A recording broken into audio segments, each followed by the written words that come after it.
what happened with the lunch. Yeah. Apologize for everybody for the text. There we go. All right. Bill's going to be preaching for us today, so everybody sit down, be quiet, let's start.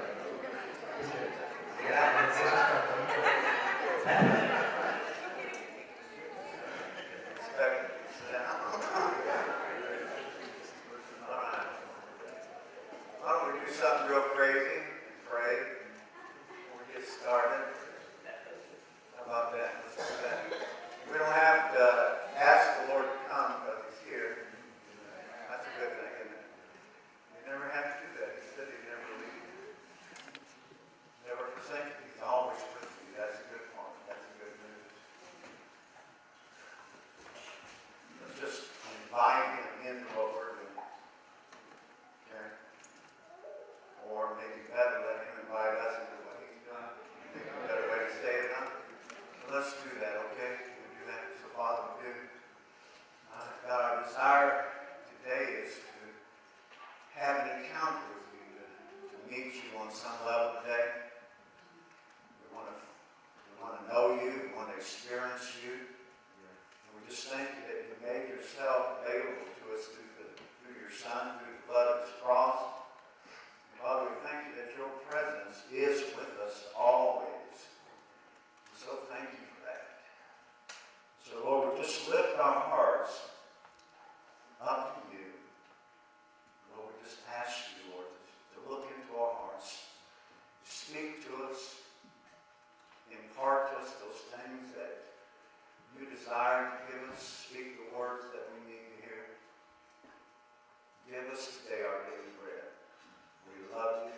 We thank you. In Jesus' name. Amen. One of the songs that we sang earlier, one of the verses was that God is the King of our hearts. He's the King of your heart. I'm going to ask you the question, is He? Is He the King of your heart? Not just your Savior, but is He the King of your heart? He desires to be. You know, that was the original problem that all of us had, trying to be God in our own lives, trying to run your own life. And He didn't create you to run it by yourself. That's why we get in trouble, trying to be God. Trying to call the shots in our lives that we're not capable of doing. Is that true? I mean, just nod your head at something. So I know that you're tracking with me. It's true whether we believe it or not. So, we've been talking about the garden of the heart. And I want to continue today. And I was thinking as we were singing that song about Him being the King of our hearts. You know, in Revelation 22, the last chapter of the Bible, and in Genesis chapter 1, Genesis chapter 1 through 3, we find that God created man, that He also planted a garden. And in the garden, He placed the man there. And God had given us a mandate through Adam. He said, I want you to I bless you to be fruitful, to multiply and subdue and rule the earth. That's God's original intention that He's never rescinded. It's still the same. The problem came when Adam sinned and the fall of man came, and Jesus came to rectify that and bring us back into the eternal purpose of God. But the point I want to make is that in the song, God is the King of our heart. You know, in Genesis chapter 2, it talks about the garden, the original Garden of Eden. You know, the name Eden means delight. It's the garden of God's delight. And you know that in the garden, we know that there was the tree of life and the tree of the knowledge of good and evil.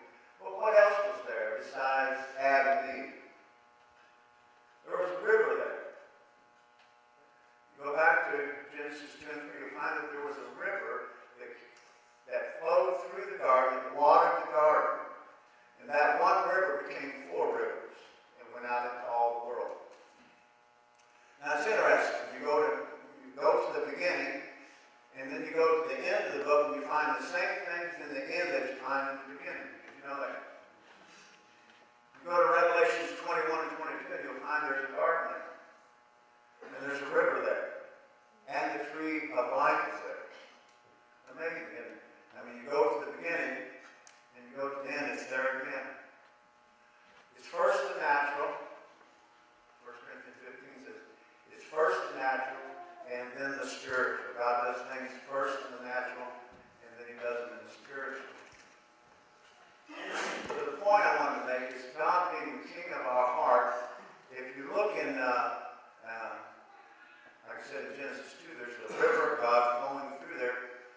represents the government of God. It's the place of his rulership. And even though in Genesis 2 and 3 that we don't have any mention of the throne of God, we know that it's there because it's there in Revelation 22. So watch this. The throne of God is in the garden of God, even though it may not be a literal throne. It's the place of God's government. And from that place, from that throne, flows the river of God. And watch, guys. And that river becomes four rivers, so it becomes plural rivers. Now watch this. When you get saved, we use the term, we give Jesus our heart. Or we'll say, we receive him into our heart. And now watch, if your heart is the garden of God, and you invite him in, he comes to sit on the throne that's in the midst of the garden. He's meant to be the king of your heart. Well, watch. So from the throne flows the rivers of God. John 7, verse 37, 38 says, if any man is thirsty, let him come to me and drink. And out of his innermost being will flow what? Rivers, plural, of living water. Watch, when Jesus is in the garden of your heart, reigning, sitting on the throne of your heart, out from your innermost being flows rivers of living water. Out of your innermost being flows the rivers of God, the rivers of living water. And that's when real ministry takes place, real life takes place, is when those rivers flow.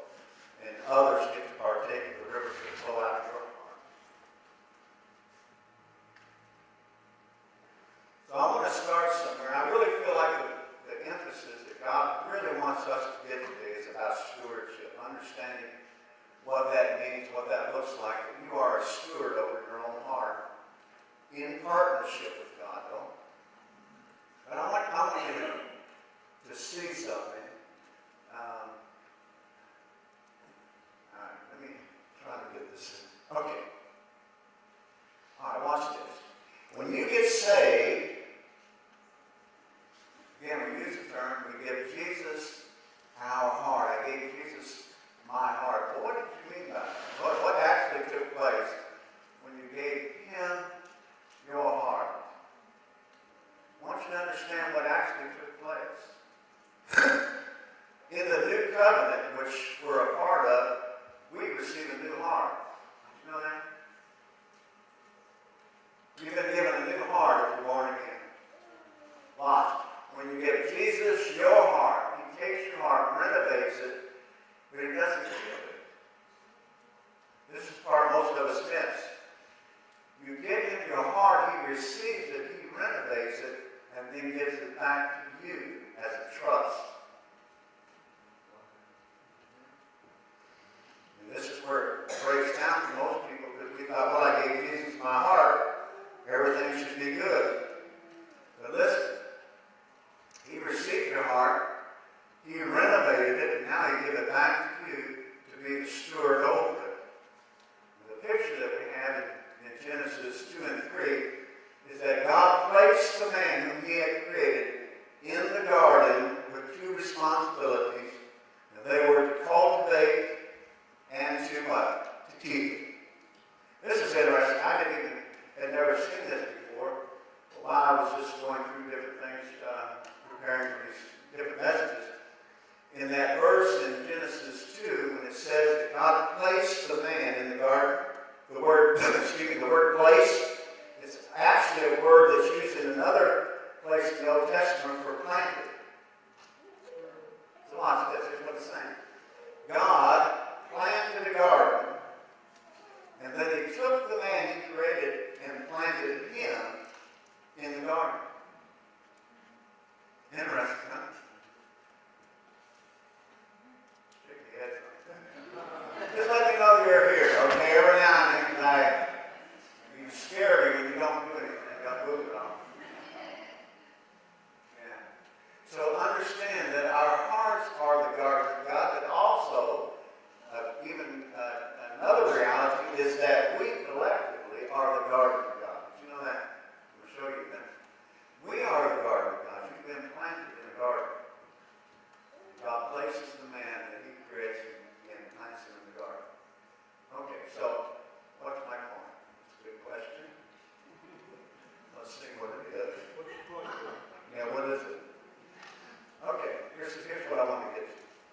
He takes your heart, he makes it brand new, then he gives it back to you for you to steward. He wants you to cultivate and keep it. He wants you to cultivate and keep it. So this is what we need to learn this morning. You don't get anything else. You need to understand the difference between ownership and stewardship. Ownership and stewardship. He gives your heart back to you, but not as an owner. It's his heart now. But he gives it back to you as a trust. And out of a partnership with him, you're to cultivate and keep it. But understand, the garden is his. It's for his delight. Whatever grows there is for him and his friends. Now, go to Psalm of Solomon. He invites his friends to come in and eat the fruit from the trees in his garden. You realize that the fruit that you grow is not for you. Any fruit that you produce is not for you, it's for others. It's for him and for others. He invites his friends, come on over. Look at this fruit. Enjoy yourself. Partake of it. That's amazing, isn't it? So we've been given the stewardship of our hearts. Now watch this.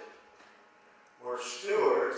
That means that we've been given a trust and we've been given a partnership with God. You got to understand this. This is so huge, and most of the church misses this. How many who grew up in the church always heard that now that you're saved, you're supposed to go to work for God? Only problem with that, you don't find it in the Bible. Sorry. Nowhere does it tell you to go to work for God. Sorry. Just isn't there. You're called to be a laborer together with God. You're not just a slave. You've been made a daughter or a son that the Father wants to bring you into a partnership with him. Amen. You've been given dignity as a human being, that you're a partner with God. Think about this. It's almost too much to take in the fact that God has called me to partner together with him. He doesn't need me. You realize that, don't you? He could get this whole thing wrapped up in a whoop, but that's not the issue. It's not the point. It's like, I need some people to help me get this thing. It's never been the issue. The issue is relational.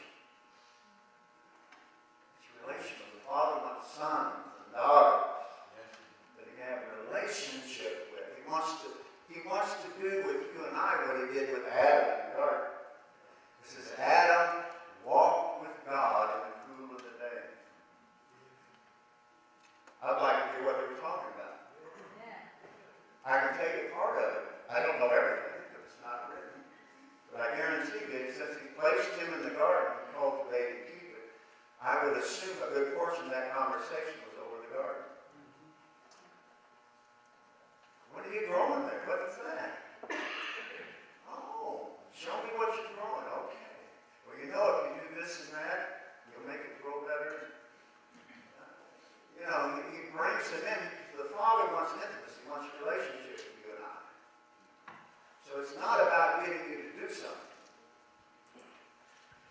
Again, it's not about you working for God, it's working together with him. That's a whole different ballgame. Now watch, slaves, their only responsibility is to do what they're told. Is that true? A slave, you only have one responsibility, just do what they tell you. After that, you're free, right? You don't have any other obligations. But guess what? You're not just a slave. You are, but you've been purchased. But he didn't leave you a slave.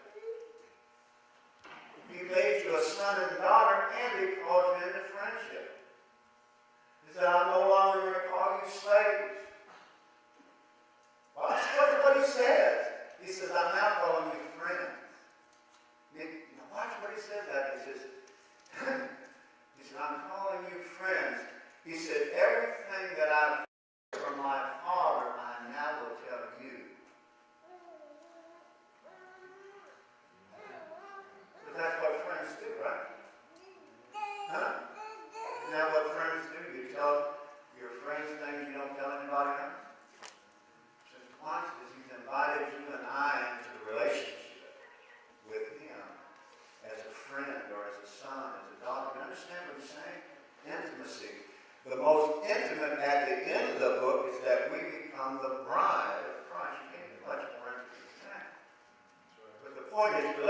get that, okay? So the heart is given to us as a trust and as a partnership with Him. Now watch this. The original intention of God, remember in Genesis chapter 1, 2, and 3, He tells them like He creates man in His image and likeness. He blesses them, says, be fruitful, multiply, and subdue and rule the earth. So understand that from the beginning, God's original intention was rulership. But I want you to understand what that meant. Watch this. The garden was not the goal. G-O-A-L. The garden of God was not the goal. It was the beginning point. It was like the training ground. How do I know that? Because of what He just said. He told Him to rule and subdue the whole earth. The problem with us, we didn't go far enough to hear the other thing. We heard Him say, go rule the whole earth. Let me go on a honey trail for a minute. I love these guys that have international ministries. They're going to the nation, but they never even talk to their neighbor yet. Hello. We're going to do this and that, and our ministry got 10 words in the. But they've never, their neighborhood's no different than when they came there. What are you going to do over there? Huh? Okay, let me get back. Do you hear what I'm saying? It always baffles me. Why are you going over there? Why don't you go next door? Alright. So God's original intention was that mankind, sons and daughters, out of a trust and partnership with God, would rule the whole earth. Now watch this. The garden was a microcosm of the earth, the whole earth. Excuse me, in Isaiah 9 it says, of the increase of His government and peace there shall be no end. Listen again, of the increase, expansion, the increase of His government and peace there shall be no end. Now watch. God's intention was that Adam and Eve would learn how to be fruitful in the garden, how to multiply and rule the garden, and as they produced offspring, they would be able to expand the borders of the garden. And that would continue until the whole earth was filled with the glory of God. Huh? That the whole earth would be one great big garden. God's delight. Huh? Now watch that. Think about it. The whole earth is meant to be the garden of God. It's all for His delight, all for His good pleasure. That's what He's after. He can make us go do it. We could be slaves and just go labor and do it. But He doesn't. He calls you and I into partnership with Him. He wants us to enjoy everything. He wants to enjoy the journey. He wants to enjoy relationship with Him. But just amazing what He's got in His mind that He wants to do. So I guess the point I want you to hear first is that the garden is just the beginning point. It wasn't meant to be the end of things. It should expand and continue until the whole earth is filled. Does that make sense? Now watch this. You can actually see the principle over in Acts 1. What did He tell them? Stay here, get filled with the Spirit, and then do what? Where are you supposed to go? Watch this. Jerusalem, Judea, Samaria, uttermost points of the earth. Here's the principle of the increase of His government and peace. Right? So He's saying, start where you're at, rule that garden. When you get that sufficiently done, expand. Don't just go all over the place. No, just do that well, and then expand the borders a little bit. And continue to do that, and just keep going until the whole earth is filled. Does that make sense? Okay. So that's the original intention of God. Now watch this. Proverbs chapter 4. The verse that we actually started with, I'll read it and I want to tell you something. Chapter 4, listen to this.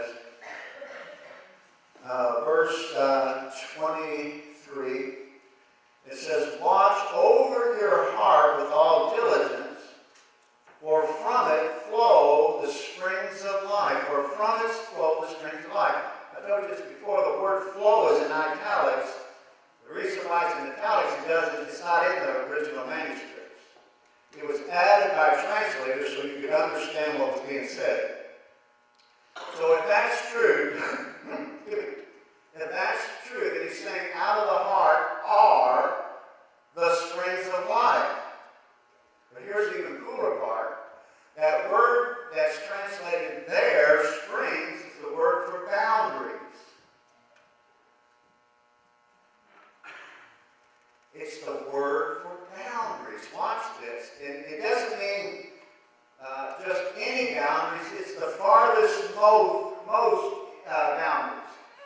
If you have Jerusalem, within the city of Jerusalem, there may be people would have maybe had fences and walls for their own properties, but the farthest most border was the wall that surrounded the city, right? So in the city there may have been walls, smaller walls, but the ultimate, the farthest reaching borders was the wall that surrounded Jerusalem. So that's what this word is. Where it says, out of the heart are the springs of life, it's actually out of your heart are the borders of your life.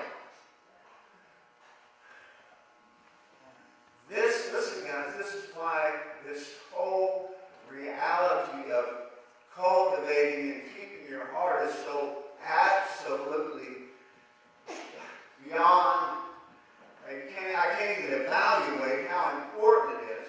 Why? Because in your own heart, you are determining what the borders of your life will be. Huh? It's not out here. It's not somebody keeping you from anything. It's in your own heart. You get it? Yeah. That's huge. It's huge. Now watch this. Let me throw this in. I think it's Proverbs 23, 7 or 8. And it says this. All of you will recognize it. And it said, as a man thinks, where? In his heart, so is he. The word that's translated think there, here's what the word means. It means several things. It means to open. It means to split. To open, to split. But watch this. It also means to act as a gatekeeper. It means to act as a gatekeeper. So you could actually translate it this way. As a man acts as a gatekeeper of his own heart, so is he. As a man acts as the gatekeeper of his own heart, so is he. Watch this. You get to determine what comes in and goes out of your heart, and by what you allow and what you invite will determine and create who you are. You become, the principle of God is that you become what you behold. Whatever you give your attention to most is what you'll become. Shake your head, just let me know you're here. Okay. Does that make sense? It's huge. This is huge. And I want you to get this one thing. Listen, the choice is yours. The choice is yours. God has created you as the sovereign. He's given you a will just like his own, a sovereign will. You get to choose everything. You get to choose everything. That's huge. Does that make sense? It's not that bad. You don't like that, preach? Okay, let's do this. Okay, so if what I'm suggesting is true, that your heart is the garden of God that's been given back to you as a trust, what does that represent? What does that garden, in practical terms, what does that mean? What is that garden? It's your heart, but what's that mean? Well, you go back to the beginning of Genesis. It's a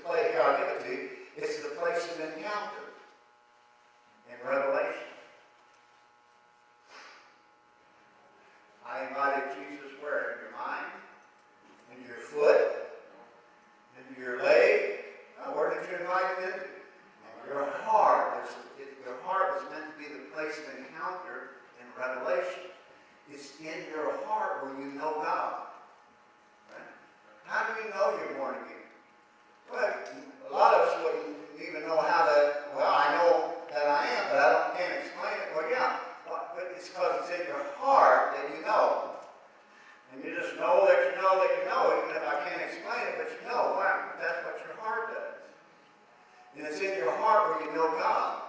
Huh? You can understand some things about God with your head, but it's in your heart where you actually know Him.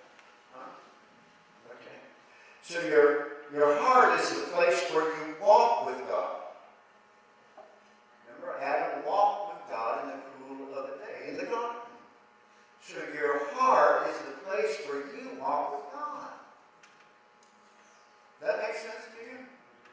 It's in your heart. It's not going to a building. It's not coming to this building. You don't walk with God like that. You walk with Him in your heart. Thank God you might wait for Sunday morning to find God. That would be very good. So your heart is the place where you walk with God. It's the place where you encounter and He's revealed to you. It's the place where you learn His voice. Understand it. The garden is a training ground. He wants you to take the whole earth. Can't do that as a partner if you don't know the voice, don't know the person, right? Can't do it. You're just fooling yourself. So the garden is a place where you learn His voice. It's the place where you learn Him. You find out His will, His intentions, His ways, His values, His desires. So you can root properly. He wants you to be able to give an expression on the earth of who He is. Not just a slave who does what He's told, but a person that knows Him, that can express Him in every kind of way. Okay. It's a place, your heart is a place of communion and worship. That's where worship takes place, right? It's in your heart. And it's the place of the government of God. Remember, Revelation 22, 1 and 2, that the river of God flows from the throne. Well, that tells me then if the river's in the garden and the throne is there, and the garden is the governmental place of God, right? That's why He put Him there to do what? To rule. Not for Him, not in His place, but with Him. God was extending His rulership into the earth, the land. So your heart is the place of God's government. That's why I asked you at the beginning, is He really the king of your heart? That means government. Is He the one calling the shots? It's not enough just to say Jesus is Lord. Anybody can say the words, but listen to this. 1 Corinthians 14, don't remember the verse, but it says, no man can call Jesus Lord but by the Holy Spirit. Look, you can't even know that He's the Lord without the Holy Spirit. You can't come to Him unless the Father draws you. So the point is, your heart is the garden of God. It's the place of His government. It's the seat of His government. What He wants with you and me is for you and I to learn how to rule this. Why? So He can trust you with more. Huh? Do it. Come on, just so I can help me out. Okay. He doesn't want you to live forever in the garden. Of the increase of His government peace, there should be no end. God's about expansion. He's about pushing out the borders. But He's a good Father who's not going to let you do that until you're ready. That's why so many go into ministry premature. They're not ready for it. See, sometimes we mistake the call of God with the commissioning of God. Moses was called, and he thought he was ready, but he had to go spend 40 more years in the backside of the desert until he was. He thought he was.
but he's impressed what you're going to do for him.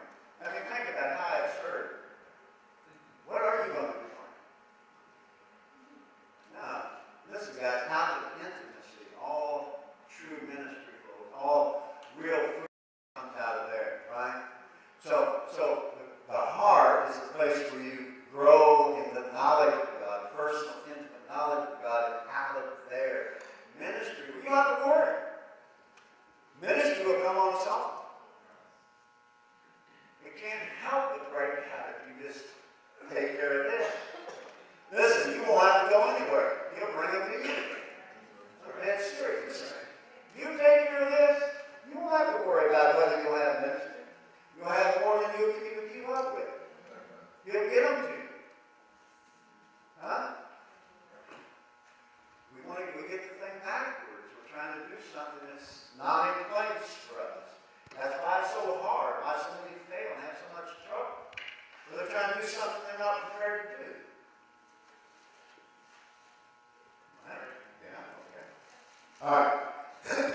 Now, if you don't get anything else today, I want you to get out. This is the thing I felt foremost on my heart all week. The point that God wants you to get so much is the idea of stewardship, even what it means, and what it looks like for you personally, okay?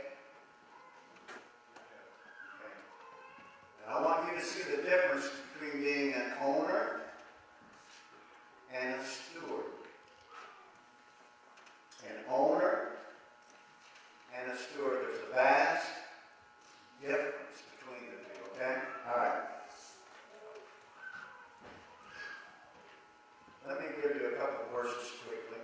Psalms 115 and verse 16 says this: "The heavens are the heavens of the Lord, but the earth He's given to the sons of men." Let me read it again. Here's what it says: "The heavens of the heavens are of the Lord, are the Lord's, but the earth He has given to the sons of men." What you've got to understand, though, He didn't give it to them as an ownership. He didn't say, "Here's the earth, do whatever you want with it." It was given to them as a trust. That you and I, with God, govern the earth together. Okay, all right. So understand that a stewardship, let me give you a definition. This will help.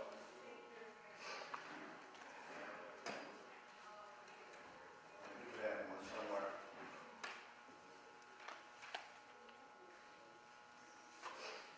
I really did. Okay, I may have to. Oh, here it is. A steward. Here's some terminology that because we don't use that word very much. You hardly ever hear somebody talk about somebody being a steward. I don't anyway, maybe you do. It's the idea of a manager or a superintendent. That's probably the two most common words that we have in this. Here's what it means. It represents the manager of a household or an estate. Or it's an administrator of the affairs, household, and property of a person of need. Somebody that has stuff, money and stuff.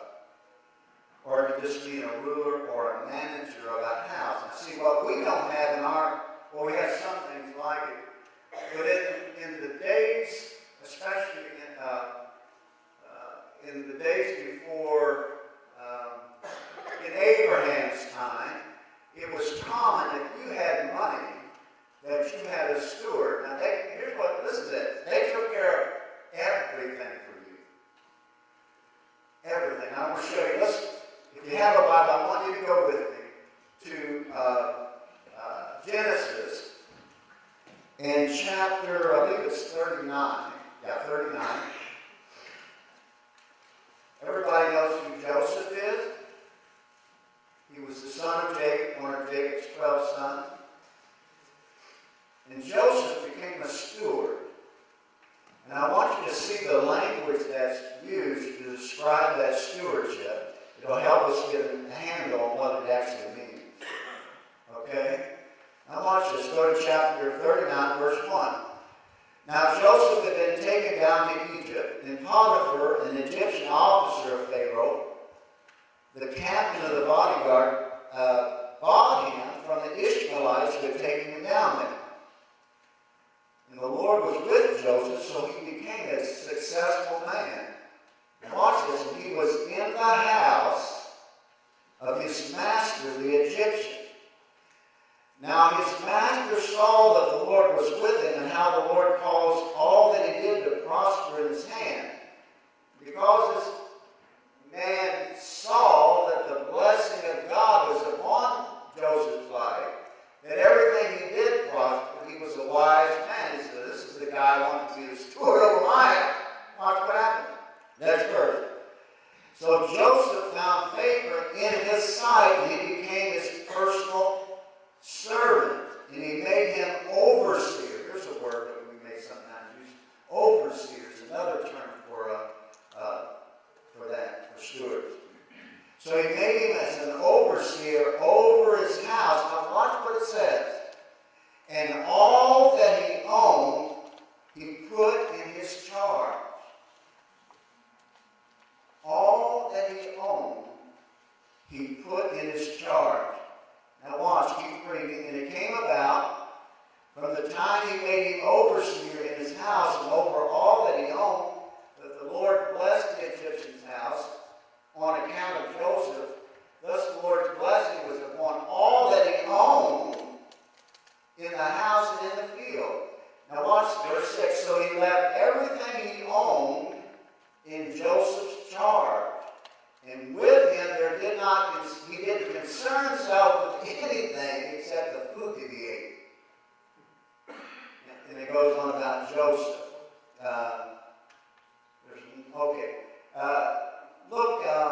Look over in verse 21 and through 23. Remember, Joseph got in trouble, not of his own doing with the guy's wife, that whole thing. He gets thrown in jail. Verse 21, but the Lord was with Joseph, and he extended kindness to him and gave him favor in the sight of the chief jailer. So watch what happens in here. The chief jailer committed to Joseph's charge all the prisoners who were in the jail, so that whatever was done there, he was responsible for it. The chief jailer did not supervise anything under Joseph's charge because the Lord was with him, and whatever he did, he made it prosper. So watch this, the stewardship. I mean, you literally, if you was a good steward, you took care of everything. The kids, watch this.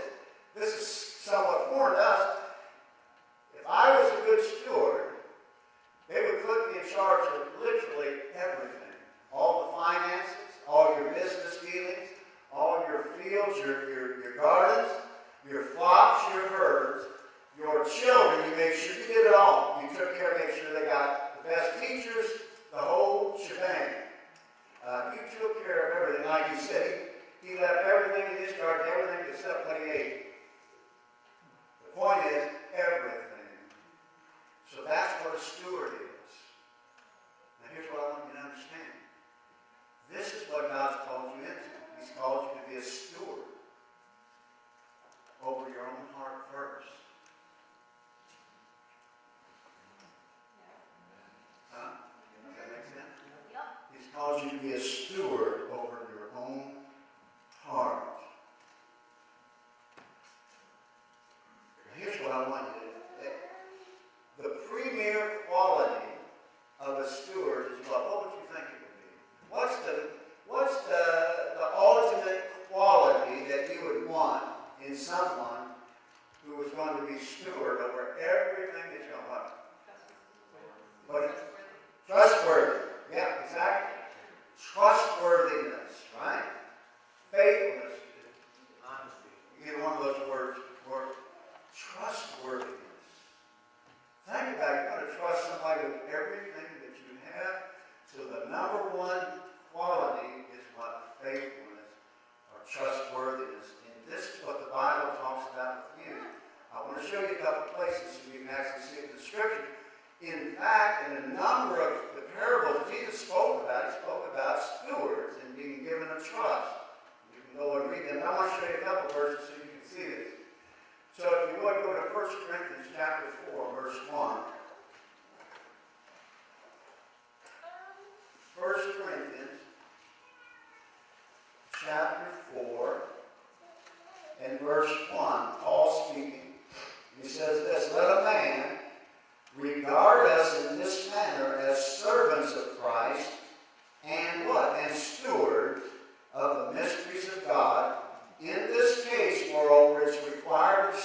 stewards that want to be found trustworthy.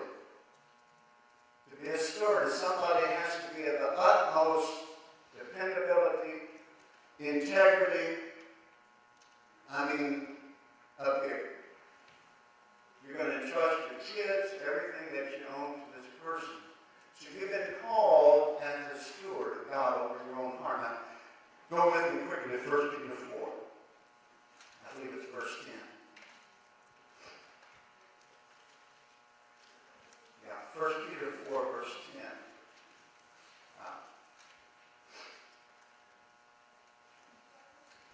1 Peter 4, verse 10 says, as each one, that's you and not me, has received a special gift of the Spirit, employ it in serving one another as good what? Stewards of the manifold grace of God. Let me read it again. Listen real careful. Here's what it says. As each one has received, everybody here, if you're born of God, you receive at least a gift from God, a spiritual gift to serve others with. He said each one's received a special gift. He said employ it in serving one another as good stewards of what? You've been made a good steward of the manifold grace of God. Every gift is an extension of the grace of God. And whatever you've been given, you've been given stewardship over. Does that make sense? You're the manager. You're the supervisor. You're the overseer of all that He's entrusted in your hands. You get that? Huh? You are. He's not going to do that for you. He's giving it to you and I. Okay. Stay with me. So here's this is so good. Watch this. Now, you think about this for a minute, would you? Let's turn this around. I want you to think about it. If you were a person of great wealth and great needs, and you owned vast resources all over the world, whatever, and you were going to make someone a steward over that they act in your place, they made business deals, they did it all. This is what you got to see. They did it all, literally. They managed your businesses. They took care of all your business deals. They collected. They did all of this. Now watch this. If you were going to choose one to do that for you, what kind of a person would you want him to be? Besides trustworthy, that's the obvious. I want you to understand, here's what God is after. He's after someone who will be a representative of who He is. He's after someone who in the secret place of your own heart will grow to know Him, to know what His values are, to know what His desires are, what His thoughts are, what His vision is. All of those things so that when you went out into the marketplace, you could fully represent Him. You know what He wants, what He likes, what He doesn't like, what He desires, His value system. And so He can go out there and you can have full confidence in Him that He's going to fully represent you. Does that make sense? And listen, this is what the desire of God is for you and I. Is that we would be able to grow into the knowledge of Him in our own garden, so that when we go out into the marketplace or out in the neighborhood, we can fully reveal who He is to others by His value systems, the decisions you make, the thoughts that you think, how you treat other people, how you do business. He wants that to be seen. He wants you to be an extension of Himself. Does that make sense? And that's what I'm trying to say. God wants you to be an extension of Himself in the earth as a steward, out of this partnership that you can fully, He can see Himself in you. When you go out and you do business just the way He does it. You do it, and you're pleasing to Him because you have the same value system, the same priorities. You think like He thinks. You imbibe His Spirit, His way of thinking, all of those things, so that you can fully represent Him. All right. 1 Corinthians chapter 3.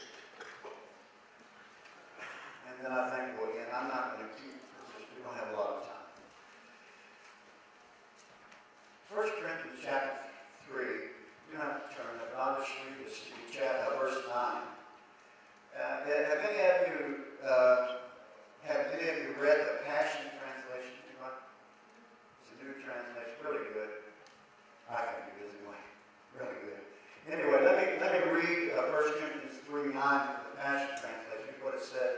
It says, we are co-workers with God, and you are God's cultivated garden, the house that he is building. Let me read it to you again. We, you and I, are co-workers with God. We are God's cultivated garden, and we're the house that he's building. You understand? Those are the descriptive titles that we've been given to that describe who you and I are and what we're here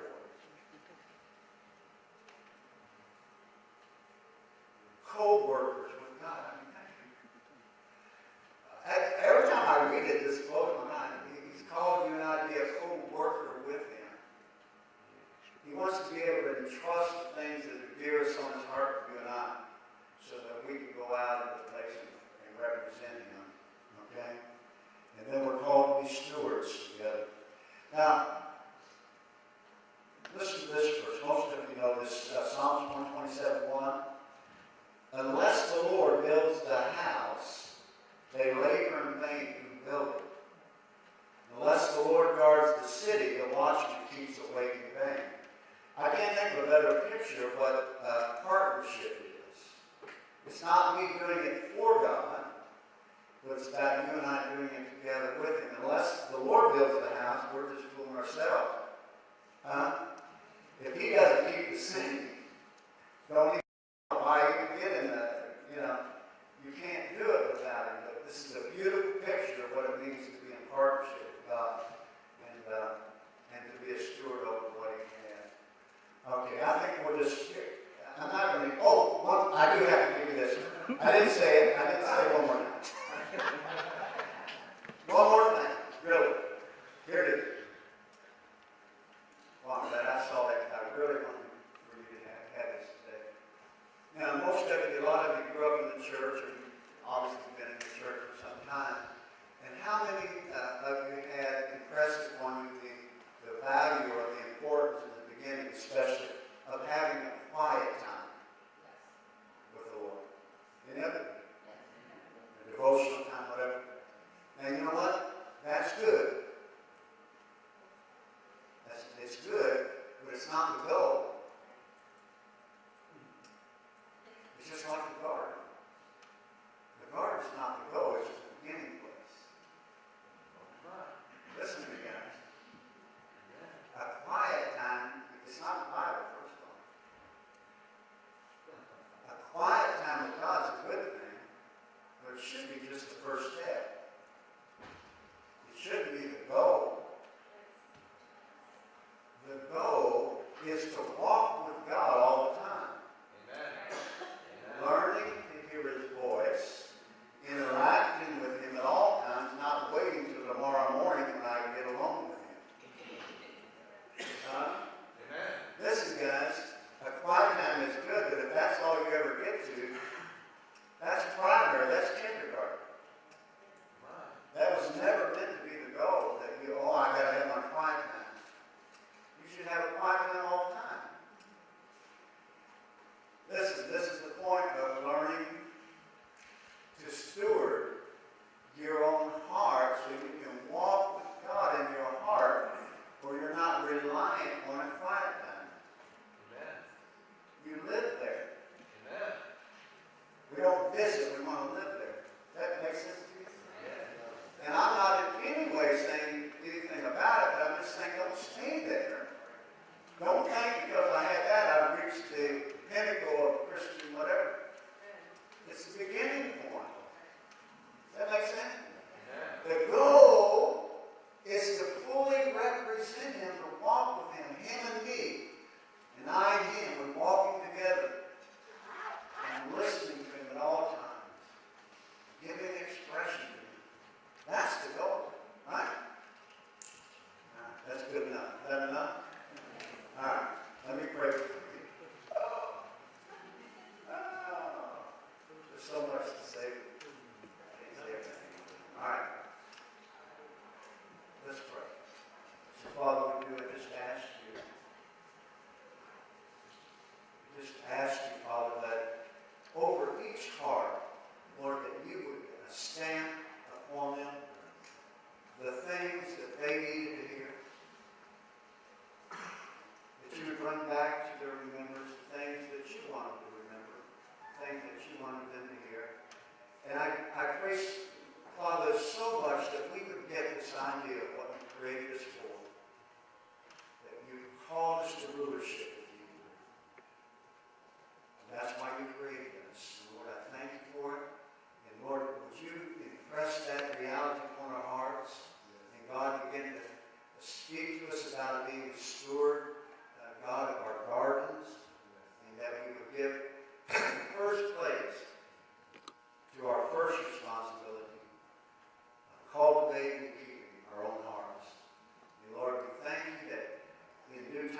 stand